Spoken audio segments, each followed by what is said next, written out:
up, y'all? It's Dominique back again from Naturally Doing Too Much. And I'm here to review Real Housewives of Potomac, Season 6, Episode 15. And this is about them, you know, basically getting to the crab boil scene, the dinner. That's what it's called, crab boiling over. I'm going to try to muster up as much energy as I can, but I ain't gonna lie, this has been a long-ass week. I'm so fucking grateful that I got a 4-day weekend. The bitch is tired. Can't wait to take a nap after this video is over with. But let's get into it.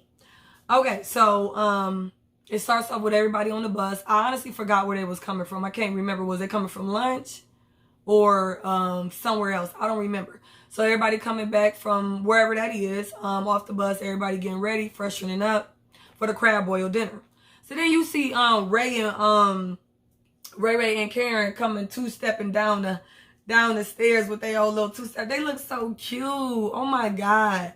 Child, and then as soon as you they put the camera on Gizelle, she just got nothing but the stank face. Like, damn, everybody in this bitch shitting on me. Bitch, why did you come? Why did you just bring, like, you brought your luggage, bitch. What you thought it was gonna be? They can't, it's not a real person. But she hating over there while they two-stepping in. They look so damn cute. Karen knows she look good. She be killing it, bitch. I swear to God. Her, Candace, Wendy now, and maybe a Scholar, but Karen, honey, bitch, you can't hold a candle to her. And she's 60, stop it. And Ray was just as lively and up, so they was cute or whatnot. So then it goes to Karen telling everybody, once they sitting down, everybody down there ready, getting ready for the dinner. She letting everybody know, hey, I got an invitation for our 25th anniversary. I need everybody to be outside when you get the invitation, okay? So everybody looking like, what? Outside? Oh, okay, this must be, okay, Karen, you done took it overboard again, didn't you? So then they go to the confessional where Gizelle talking about Karen always got to overdo it. Yeah, because she's the grand dame. And you are what? What? The bottom feeder, bitch. So then she lets everybody know that, so everybody like, okay, cool, whatever. So then, so it says, Eddie and friends talk about, oh, okay. So once they get to the table, and then I don't know who said it, but I think Mia said it or somebody said, damn, Wendy, this is like the fanciest crab boil we ever been to. And I ain't gonna lie, she had that dinner lightweight, nicely set up. It was real nice out there. And I think the sun was setting, so I was like, go ahead, Wendy. Best hostess ever. So then they start talking about this, and I forgot that Eddie's family did not approve of him marrying Wendy for whatever reason. They never went into details about that. So they've been distant. The mother of Eddie has not been in their lives at all, or even in their grandkids' life. The grandkids' lives. So yeah, so they was basically talking about that, how, you know, I mean, he's trying to be hopeful, positive about it. He got a call from her last week or so a couple days ago. So that was a step in the right direction. So everybody was like, oh, okay, well, that's good. I guess everybody was, you know, sympathizing with him. Like, that's pretty messed up for her to just stop all communication with her son and her grandkids as if they had anything to do with the reason why you don't approve of him marrying her. Wendy was just like, damn, why is Wendy so bad? Aren't they both African? I didn't understand that. So everybody was like, okay, well, that's good. And then Wendy just said, well, I just told him keep it positive, keep the open communication. It's a baby step in the right direction. So needless to say, everybody patted him on the back. Like, oh, okay, well, that's good. I hope everything works out. So then, what does it say? Okay, so then it goes to G. So G just starts joking about Ashley again. Why? I don't know, but I really don't think it's a big deal. I mean, he one of them people, and I don't even know if he was drunk, but he one of the people that might take it too far, but not enough where it's really an issue how Ashley was making it. And Ashley was doing her white woman shit. Period, point blank. I don't know why. Because if Michael was there, they would be the bestest buddy, G and Mike. And maybe Mike will probably be doing it too much, because then G, you think G too much, but then Mike sees somebody who like-minded or basically do the same shit. He might take it too overboard, and G be like, okay, now see, nigga, you taking it too far. Just because we two old niggas all like to have a good time. I don't do shit like that. But that's besides the point, Ashley. So then he basically joking about it. So then Gizelle want to chime in. Oh, didn't Ashley just say, can you stop talking about it? Like, why are you making this an issue? Didn't she let you know that was bothersome to her? So G was like, what? What are you talking about? You know what we talking about. G like, no, I don't know what you're talking about. So Ashley like, what, you got amnesia now? He was like, what? I don't know what you're talking about. What bus? I said, G, know he a fool for that, G. But I like it because he was basically saying, like, bitch, it ain't that deep. It's not that deep. It's really not that deep. I did not hurt your feelings. I did not cuss you out. My tone didn't change. I'm not in your space. Bitch, just ignore my ass and keep it moving. I thought you could take a joke, Ashley. That's what you said in the confessional. So then Ashley says, do you have Alzheimer's? And we like, all right, Ashley. So you had to go there. Ashley, did you forget your husband and G are basically the same fucking age? So that sort of seems not a good read. And it shows that you really upset with him over nothing. Because, bitch, your husband is just as old as he is. So, bitch, do Michael got Alzheimer's? That's why he can't remember grabbing everybody's ass? Is that why? That's why he can't remember saying he'll suck Juan's dick? Make that make sense, Ashley. You was really looking for a moment and you really want to smoke with G for no reason. And G didn't give it to you. G like, bitch, sit your ass down. Calm down. It ain't that deep. So then G was like, dude, I was just playing. It was just a joke. Like, calm down. So he was like, you know what? I'm sorry if I hurt your feelings for the way I made you feel, but I'm not sorry for what I said. And then Ashley said, well, just leave it at that. You didn't even have to leave that. You didn't have to even put that extra part in. And you know what? I agree with G. G, damn, my bad. I didn't know that made you feel that way. I didn't think it was that deep, but I'm not going to apologize for what I said. I said what I said and it was a joke. Take it in stride, bitch, and keep it moving. Michael has done worse. Everybody know that, minus G, and he probably do know that. Or maybe not. He probably didn't watch the show. But I'm pretty sure Mia did. Mia probably like, bitch, really? That's why she got her later on in like a few minutes. We'll get to that. So then Ashley was like, yeah. So like I said, Ashley said, you don't need to put that part in, bitch. He could do whatever the fuck he want to do. Sit your wide ass forehead down and shut the hell up. So then Mia and Ashley, they wind up going back and forth about the Alzheimer's.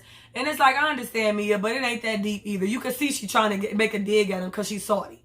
And she can't make a dig because her husband the same age. And I think Mia pointed it out. So Mia, you could have just been like, really, Ashley? So I guess Michael got Alzheimer's too. Oh, okay. Like, come on now. It's really not even what's the back and forth for? So then, I don't even know how I got to it. But then Mia was like, well, where's your husband? Oh, no, that's what she said. I think she was like, I don't know if she said it already, but she said something like, oh my God, Ashley, like, calm the fuck down. Like, you need some peen. That's what she need. She need a black dick. That's what she need. A big one. I said, no, she didn't. Mia said, bitch, yeah, that white one, come on now. What is it really giving? But Monty. So she was like, yeah, that black dick, that's what she need. And then she said something, Ashley said something back to Mia. Then Mia was like, oh, okay, so where's your husband? Where's your husband? Where's Michael? Ashley was like, at home watching our kids. Mia said, are you sure? Everybody like, what? Oh, shit. There go Mia starting shit again. Shit. But guess what? One messy bitch to another. Like-minded. So, anyway, is he home? Because he could be fucking on other young bitches or on other young men. And we just don't know. And then the nanny could be watching the kids, Ashley. So, really, is he home? That actually sticks with it. That actually is a valid question. Even though Mia be throwing shit out there. So, everybody was like, gas and stuff like, what? Oh, shit. Yeah, bitch. Get it together. So then, they show Candace. Candace just happy that she not in the mix no more. Yeah, bitch, because you done too much over the last 3 episodes, bitch. Just sit there, chill, eat your crab oil, and keep it cute. So then, G was like, oh my God, does Ashley need a hug? And then Ashley gonna turn to, oh no, I'm sorry. That's when she said the dick, but whatever. I had to put that bitch in there. That's when Mia was like, no, she needed some pink. She need a big black dick. That's what she needs. She need to cross over to the other side, bitch. You black. You ain't white, boo-boo. Mix. Black. Same difference, boo-boo. Maybe then your attitude will change. Yeah? Maybe. So then, that's when she was like, man, Ashley need a hug. And then Ashley gonna turn to Robin and say, Robin, can you give me a hug? And I was just like, why Robin? Because she the only nigga in there? Well, I ain't gonna say, well, only the nigga amongst the females. Is that what it is? Because she really is a lesbian? I didn't get that. I mean, Ashley and Rob, I guess. I just thought that was a little weird that she went straight to Rob and was like, give me a hug. I don't know. Maybe they was playing fussies under the table. I don't know. Maybe her dick was poking her in the back. I don't know. But I thought that was a little strange, Ashley. What's that about? What's that about? Okay. So then it goes to Wendy and Eddie. So while they still at the table talking, going back and forth, I think, Wendy and Eddie takes Karen to the back, has a little pop-up cake because that was cute. They were talked about that, I think, in a previous episode, how Karen said, or it was in a confessional at one point or other, Ray Ray would love to see a woman pop out the cake. I don't know if it was necessarily Karen, but he was like, man, I would love to see a lady pop out the cake. I never did that before. I never saw that before. So I thought that was cute. So Wendy and Eddie helping Karen get in the cake, getting her ready and stuff. So then they bring her up to the table in the cake. So everybody's like, oh my God, what is this? And then Ray was like, hold on. And they was like, Ray, we got something for you. He was like, Ray was like, hold on. Is she naked? Is she naked? No, she not naked, Ray. She not naked. Calm that shit down with your cute self. So then Karen pops out. I ain't gonna lie, it was a little corny, but I thought it was cute. That was something for him. I think it would have been better if it wasn't amongst the group and maybe it was like at their anniversary dinner or their celebration. That would have been nice. But I thought it was a cute little moment. So whatever, Ray and Karen 25th, they gotta put that shit in your face. Bam, bam, bam, Gizelle, 25, baby. Get to it. Get to one, honey. So then it goes to Wendy. So then the producers asking her, well, Wendy, how do you rate your hosting trip? You know, your hosting skills. You know what I'm saying? On this trip. Wendy said 10s across the border. Honey, I was nice. I greeted everybody. I gave y'all good itinerary. We had a great dinner. We went on a boat trip. We had drinks, GVO, good vibes only. I had it together. I think I did good. Oh yeah, and what she said?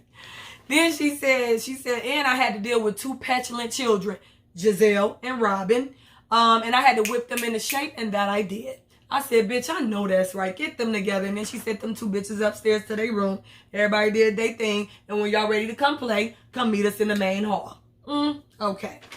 So then Robin races. She said Trip is a 5. Horrible hostess. Bitch, shut the fuck up. You're miserable. You're terrible. You're horrible. Go back home. Try it again. Bye, Rob. So then Candace and Wendy, I think this is after the trip, everybody go home. So then it goes to Candace and Wendy. I don't know who house they over. So they sitting and talking, eating, and this is when the invitation's about to go to everybody's house. So then the doorbell rings, and they're like, okay, what is it? So then, actually before that, they was talking about the trip, and Candace was talking about, oh my God, G is off the hook. G is off the hook. Okay, yada, yada, yada. Wendy was like, Wendy called G, that's Big Daddy Uncle G right there, honey. Big Daddy Uncle G. I said, damn, that's nicely put. You know what I'm saying? Drunk, a little inappropriate, joking all the time, making people feel uncomfortable, but still funny. Have you like gasping like, Uncle G, no you not. But Big Daddy G, get you together, okay? So, yeah, with that being said, I was like, yeah, that was right on the money. I like that. So then, this goes to everybody opening their invitation. So then we see Juan. Juan is here. Juan showed up. Why? Because they're at the house. And that's the only time you'll probably see him is if he's at the house because, hey, they live together. Juan literally don't give a fuck how this makes Robin look, let alone their relationship. Well, lets me know and everybody know a lot that he not really in the relationship. He's only there for convenience, for something to gain. He don't give a damn. And he probably telling her, bitch, you know it ain't nothing. And maybe not, because she already know. I feel like Robin know. Robin know clear as day what it is. And she don't give a fuck. She just don't have the inner strength to do something about it. But you want to come on here and have stank face and have a stank attitude and create a moment. Girl, you just so terrible. It's just like, ugh, throw her away. So then it goes to Gizelle and one of her twins are opening the box. So the butterflies fly open. So Gizelle said, damn, did she send us mothballs? Daughter was like, Mom, they're butterflies, okay? In the moth family, not mothballs. And how about that? Out of all of the invitations, out of all of the invitations, Gizelle was the only one that had a butterfly die. I'm sorry, did anybody peek that out? I'm just saying. Even though, technically, it's traveling long. They're live insects. I understand that. It happens, they could die. But Gizelle, come on now, you better change. God don't like ugly, honey. Read between the lines, boo-boo. So, where does it go? Where we go at? Okay, so then it goes from Gizelle with her dead butterfly. So it goes to G and Mia. So it goes to them at their house, sitting on the couch, basically talking about how they went to an anniversary dinner, or basically had a little weekend getaway to celebrate the anniversary coming back from the trip. So she asked her mother to babysit. No problem. Okay. So, mom, let me just say this, like everybody else was saying. Mom does not want to be a part of Mia's life. Mom does not want to watch or be a part of her grandkids' life from Mia and G. She does not want to. Why? Because she probably still has feelings towards Mia's father, which is why that their relationship is strained. And then it could be, yes, the child is maybe a little bit rambunctious, a little bit hyper, but at the same time, you are a live-in nanny for your other child. You can't tell me them children are on their best behavior. So you just want a bone to pick with her so you don't have to babysit. And that's unfortunate. You got some really deep-rooted issues. And Mia, I feel sorry for you because you're trying to form that relationship and your mother don't want to give it to you. Period. Y'all both need therapy individually and then together. Is your mother willing to get that? No. So needless to say, she babysitting them. So they out having a good time, enjoying themselves. She keep calling, blowing up Mia, blowing up G. So G like, damn, what is the problem? Like, whatever it is, handle it, fix it. It should not be an issue. You know what to do. Feed them, entertain them, put them to bed. So then, needless to say, they had to cut the anniversary short. So she had to come home for a weekend. Bitch, you can't control them kids for a weekend? Come on now, Grandma. What is it? You don't want to be there, right? Right. So then they basically get back. So G and the grandmother basically have a blow up. So they going back and forth shouting. And G said he really wasn't shouting. He was trying to respect her. They was in his house, and he didn't want that around his children. So he let her go off on the handles to the point where she didn't give a fuck. She was doing that in front of their kids, to the point where the kids were looking at mommy like, looking at Mia like, well, mommy, why is grandma doing that? What's wrong with grandma? Like, why is she yelling and shouting? Like, bitch, is it really that deep? You really try to make a scene so your ass will not have to come back. I see you for your worth, boo-boo. And honestly, Mia see you too, but she was just hoping that it would be a change in your heart. You have a change of heart. You know what I'm saying? You want to get on a good footing and be a part of my life too, as well as your grandkids. Like, I feel like I'm owed that. I did nothing wrong. And you didn't, Mia, but unfortunately, she's still holding on to deep-rooted issues, and she don't want to be a part of your family at all. And this was a perfect out for her, unfortunately. Damn, Grandma. Go get some help, boo-boo. So, yeah, needless to say, Grandma off the hook. And I wish they would have had that on camera, because she's so nice and sweet. Yeah, girl. But if you think about it, all the shit that she done been through jail, I think she said somebody got shot in front of her. And she was on drugs, so needs to say she probably tick boom. It is what it is. So then it goes to Gizelle. I'm not gonna even spend too much time on this. We already know what it is. I've been feeling this way. I've been saying it. Bottom line. So Gizelle and her girls go to a flower shop to find some flowers or plants for her driveway, her little shack or whatever. So then the girls come up and saying, okay, mom, like, don't you want to get some flowers, something colorful? Because Gizelle points to some, just like a green regular potted plant. They like, girl, get some color. Like, I mean, look, our shit is like white and plain. Bitch, yes it is. White and plain. A hot fucking mess. Damn, Gizelle, your daughters read you every time. Every time. So then they say, one of them said, like, yeah, we moved into a shack. Like, honey, it was horrible, honey. When we first moved in, it was like a little shack. Yeah, it was a tear-down shack, and it still is, frankly. So then they talk about, Gizelle brings it up.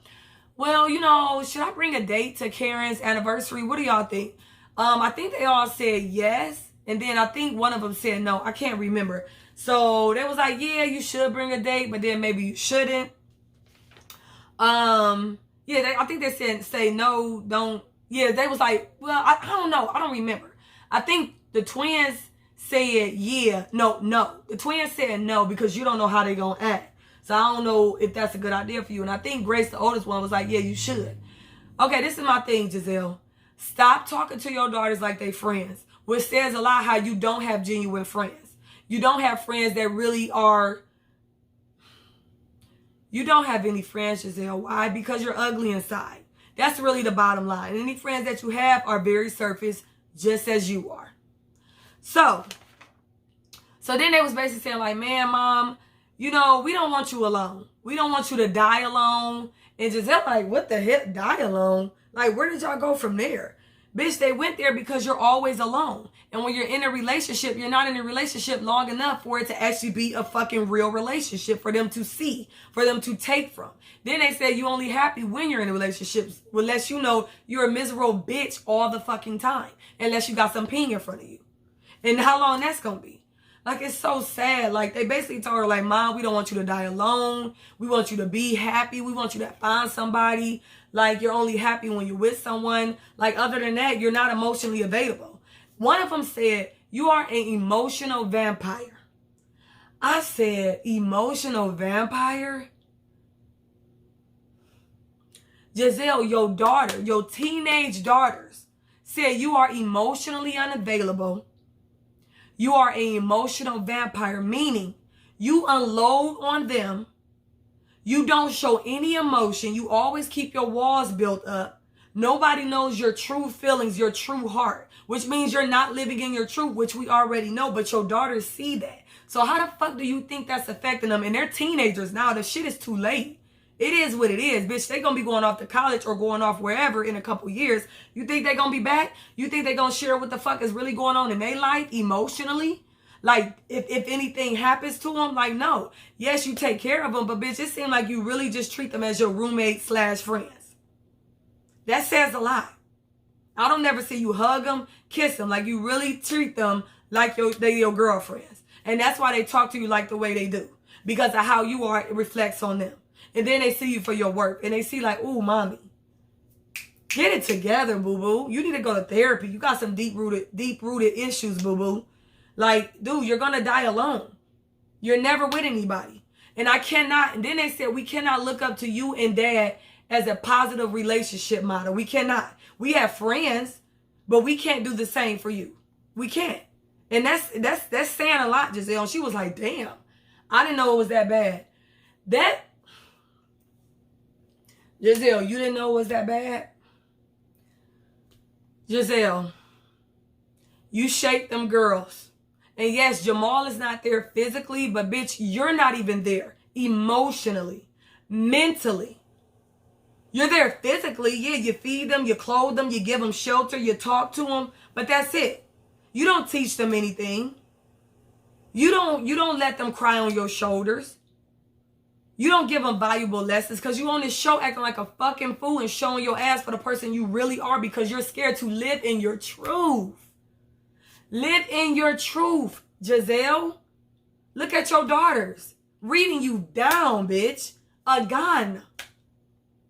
You're an emotional vampire. That's coming from your daughter, bitch. Girl, I just get mad when I can't. I just really get upset when you have children and they get to the point where they're actually telling you your thoughts and how it's affecting them without literally telling you, but them saying it out of their mouth about how you are lets you know the job you done in raising them. Look at that, Gizelle. And I hope you look at that. You're probably going to sit in that shit once they leave because they're not coming back. They'll call and check on you. Hey, Mom, how you doing? What's up? Oh, okay, what's going on? And what you going to do, unload on them again? Then they'll come through maybe, for the holidays, and they out that bitch. And then you want to talk to them about, well, I don't want you to be in a position like me and your father. Bitch, it's too late. They already dating. It is what it is.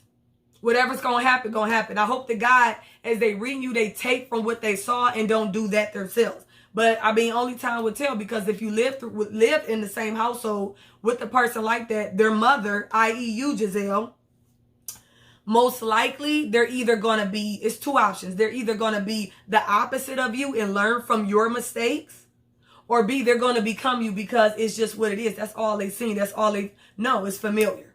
And you have you to blame. You and Jamal, Gizelle, pat yourself on the back. You did a terrible job. So then, where does it go? So Gizelle was like, want to tell who she's, so then Gizelle supposedly dating somebody, but she don't want to tell who it is. Who gives a fuck? It's meaningless. It ain't going nowhere. He's going to be here today and gone tomorrow, bitch. Keep that shit to yourself. I don't give a damn. So yeah, girls can't look up to their parents. Shameful. Then they said, I don't even remember you guys being married. Like, literally, I remember you guys being together for a hot second, maybe not married, and then broken up. And then all this shit in social media. Gizelle, you did a horrible job. You did a horrible job. And you know it. The viewers know it. And now your daughters are literally telling you in front of your face, bitch, what are you going to do about it? Salvage these last few years while they have it. Because I'm telling you, 18, they out, bitch. They're gone. Shame on you, Gizelle. Shame on you. Oh, so sad. Then Gizelle gonna say, damn, this is worse than I thought.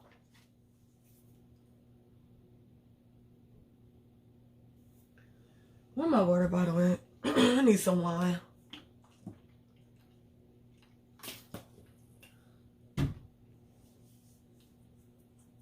At this point, she says, this is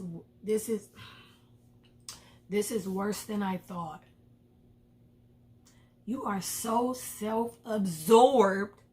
You are so selfish. You are so only about you. To realize at this point, them basically reading you down for who you are in your face. And now, this is pretty bad. I didn't know it was at this point. Throw her away. Throw the bitch away. Throw the bitch away. They said, mine, it's been 50 years of struggle. She said, goddamn, 50, not 50. 50 years of struggle. They seen too much with you, honey. That's a shame. Shame on you and Jamal, Gizelle. And then we go to, what is it? Do I got some more? Because I'm so tired of talking about her. So I basically said they are parenting you, Gizelle, because, yeah, they seen so much, period. They smart, they took notes, but only time will tell that hopefully they learn from your own mistakes moving forward. If not, they only have you to blame, period. You only have you to blame, period. So enough of that. So we go to Ashley to therapy. Basically, Ashley ain't getting no ping from Michael. Michael is not interested. He's not attracted to her. You know why? Because you still got a fucking stomach and look like you're 4 months pregnant. You know why? Because you have 2 kids now. You're broken in, bitch. Period. He's not into it anymore. And your body is not the same. And he made a point to bring that out of probably several episodes ago when they was riding in the car saying, oh, you know, I didn't even look at that when you were birthing. Bitch, you lied. You know that turned you off. And then he said, well, at least your body is back to normal. Bitch, your body not back to normal. You know that. He know that. And then you had a nerve to put on a tight form-fitting dress. Bitch, it looked like you 4 months pregnant. He's not into you. Period. So, yes, he's going to cheat on you. He's probably already cheating on you with boys and girls. Men or women. Let me clear that. Maybe men or women. I'm not going to say boys or girls, but who knows? Because Michael looks like a perv. He looks old. He looks like a drunk. He looks like a naked mole rat. You couldn't possibly be attracted to him. You're only with him because of the money. And you're only with him because he's more like a father figure. Obviously, he 50 years your junior or senior, whatever. Girl, good day. But I ain't gonna lie. Shout out to Bonnie Blue. Like she said, that's a bold bitch to get on TV, national TV, for everybody to see and say, your man is not attractive to you. And he turned down fellatio? What nigga turns down fellatio? Ashley, yeah, he might be cheating again, boo-boo. And then you just threw yourself in motherhood, so therefore it was a disconnect. But you wanted that because you didn't get that from your mother, and you damn sure didn't get it from your father. So yeah, there's going to be a disconnect. He's not going to be attracted to you. And yes, he fucking on other people, men and women. Get on board, Ashley. So then, and then she says, motherhood is my favorite. Yeah, bitch, we all know, honey. We all know. You take your child everywhere. You breastfeed every chance you get. Like, get the tit out his mouth. Let him breathe. Let him come up from some air, Ashley. God damn. So then it goes to Wendy. So Wendy is doing a photo shoot for her new essential candle line. I forgot what it's called. I forgot what it's called. But they look cute. So she got her daughter there. She got her mother there. So she wants to have this for them. A legacy to build, generational wealth, all that good stuff. They all look good. I love the melanin and the dark skin. So then, so then it talks about Eddie doing all the hard work. She was like, basically, Eddie did the business plan, the financial. I was like, I bet you he did. Because you had no clue. And that shocked me, Wendy. I'm like, as smart as you are, book smart, and sort of common sense, I don't see why didn't you have that shit together. But pat on the back to Eddie, honey. Yeah, you need to give him something for that, boo-boo, because he got you all the way together, because that was the shit that mattered. So, fast forward to the photo shoot. They taking a photo shoot, whatever. So then they basically start talking about the sacrifice she had to make. Basically, you know, going to school for, I don't know what Wendy went to school for. I think it was for law or political, something like that. So she's a political journalist, but that's not what she really wanted to do. So then the mother asks the cameraman, who happens to be Nigerian or African. He was like, she was like, did you have a major in engineer or in something else, or was it just in photography? He was like, no, I had a degree in engineer. So the mother was like, see, I told you, no. Wendy was like, no, let me correct you, mama. Why did you do that? Were you forced by your parents? Was that the way to go, that they said you had to do that? He was like, yeah, exactly, ma. So needless to say, Wendy was just trying to make a point that we all make sacrifices for our parents because they think they making the best decisions for us. And at the end, it's really not, because that's not where our passion is. My passion is in doing something else. I guess the home is central line, and his passion was the photography.